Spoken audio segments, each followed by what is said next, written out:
සුබ වේවා. ඔන්න අසනීප තත්ත්වයෙන් හිටියත් කිහිප දෙනෙක්ගේ අහලා තිබ්බ ප්‍රශ්නයකට උත්තර දෙන්න තමයි උදෙන්ම වීඩියෝ එකක් කරන්න හිතුනේ. ඒකට හේතුව මෙන්න මේ හිරු එළිය. උදෙන්ම මට ඉතින් නැගෙනහිරින් වැටෙන හිරු එළිය පවා මම මේ පැත්ත පවා ආවරණය කරලා තියෙනවා. ඉතින් අලුතින් එන වගාවට සම්බන්ධ වෙන අය අහනවා අපි කොරිඩෝවේ හදන්නේ ඒකට උදේ අවුව වැටුණට එක කමක් නැද්ද? ඉතින් ඒක නිසා ඒව තව අහන ප්‍රශ්න වට කරගන්න අවශ්‍යමද? කොහොම ප්‍රශ්න ගොඩක් අහනවා. ඉතින් කියන්න ඕනේ මට පුළුවන් විදිහට මම සාරි වලින්, බෙඩ්ෂීට් වලින්, දැල් වලින් හැම එකකින්ම වට කරගෙන ඉන්නේ. ඉතින් ඒවට හේතු ගොඩාක් තියෙනවා. ඒක නිසා එකින් එක කියන්නම්. පොඩ්ඩක් ඉන්න පෙන්නලම කියන්නම්. මට මේ පැත්තෙන් තමයි ওই පැත්ත තමයි නැගෙනහිර. එතකොට ඒ පැත්තෙන් තමයි හිරුවෙලිය වැටෙන්නේ.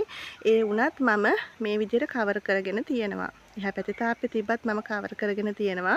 මොකද එක සැරේ පතිත වෙන හිරුවෙලිය ඇන්තොරින් වගාවට සුදුසු වෙන්නේ නැහැ. පිලිස්සුම් අනිවාර්යයෙන්ම ඇති වෙනවා. ඒක නිසා පුළුවන් තරම් මම නැගෙනහිර කියන්නේ උදේ උනත් සෑරයි ඇත්තටම සෑරයි 10 11 වෙද්දී උපරිම සෑරයි. ඉතින් ඒක නිසා ඒ පැත්ත ඔන්නොම හැමතැනින් මට පුළුවන් විදිහට කවර් කරගෙන තියෙන්නේ. හරිද? මේ පැත්තෙන් අර පැත්තෙන් නම් අවුවක් වැටෙන්නෙම නැහැ. ඒත් මම කවර් කරගෙන තියෙන්නේ. ඉතින් මේ ප්‍රධානතම දේ තමයි අනිවාර්යයෙන්ම එක සැරේ පතිත වෙන හිරුවෙලිය ඇන්තොරිය වගාවට සුදුසු වෙන්නේ නැහැ. ඊළඟ කාරණාව තමයි වට කරගන්න ප්‍රධානත අනිත් හේතුව කෘමි සත්තුන්ගේ පැමිණීම. සාමාන්‍යයෙන් රෝග සුදු මැස්ස ඔයාලා අහලා ඇති. ඔය නිතරම ඔය පැලවල ඉන්නේ. සාමාන්‍යයෙන් ওই ගස්වල ඉන්නේ සුදු මැස්සා ඔය වගේ සත්තු ඉගිලෙන සත්තු ඉන්නේ චුටි සත්තු. ඒ සත්තුන්ගේ පැමිණීම වළක්ව ගන්න පුළුවන් මෙන්න මේ විදිහට පොඩියට හරි ආවරණයක් කළොත්. තේරුණාද? එතකොට එයාලා තමයි අපේ වගාවට රෝග අරගෙන එන්නේ.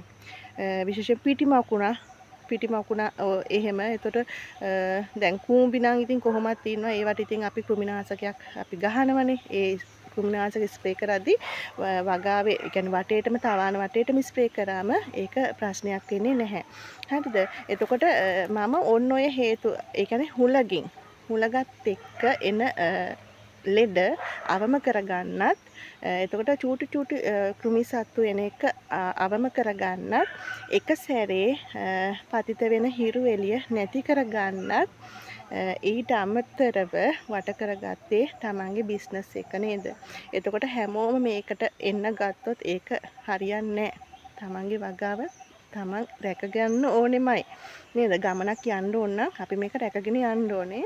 ඉතින් අර ඇස්වහ කටවහ කියන එක ගොඩක් අය විශ්වාස කරනවා.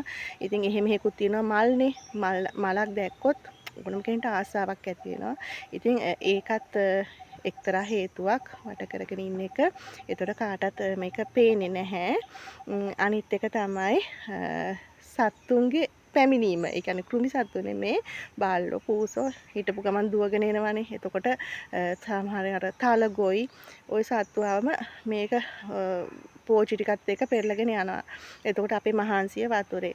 ඔන්න ඔය හේතු කාරණා නිසා තමයි ඇත්තටම මට පුළුවන් විදිහට මම මෙහෙම වට කරගෙන තියෙන්නේ.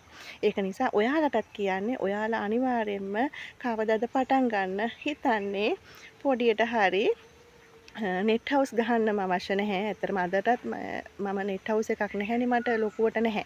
ඒ වුණාට මම මගේ වගාව කරගෙන යනවා. මම සේල් කරනවා. වෙන්න ඕන එකම දේ හොඳ නිරෝගී පැලයක් අපේ කස්ටමර්ට යවන එක. ලෙඩ නැති පැලයක්, නිරෝගී පැලයක් හැදෙනවා නම් අනිතට ප්‍රශ්නයක් නැහැ. අපි කොහොම හැදුවත් නේද? ඉතින් ඒක නිසා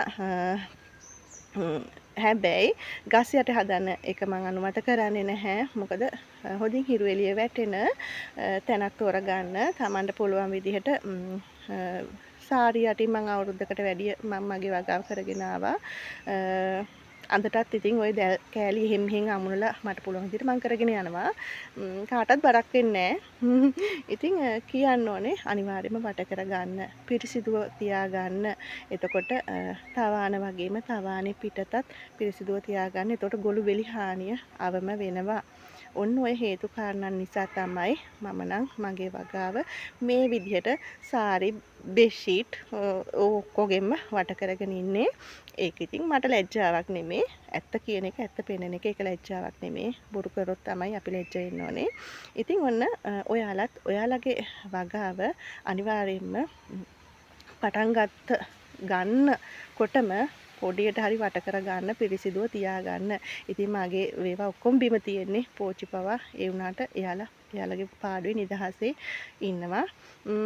ඉතින් ඕක කියන්න තමයි ඔන්න අසනීප තත්ත්වෙන් ආවේ. මොකද ගොඩක් දෙනා ඕක අහලා තිබ්බා. අලුතින් වගාවට සම්බන්ධ වෙන අය වැඩි. ඒ වගේම මාව විශ්වාස කරලා මට මෙසේජ් කරන කට්ටිය ගොඩක් වැඩි.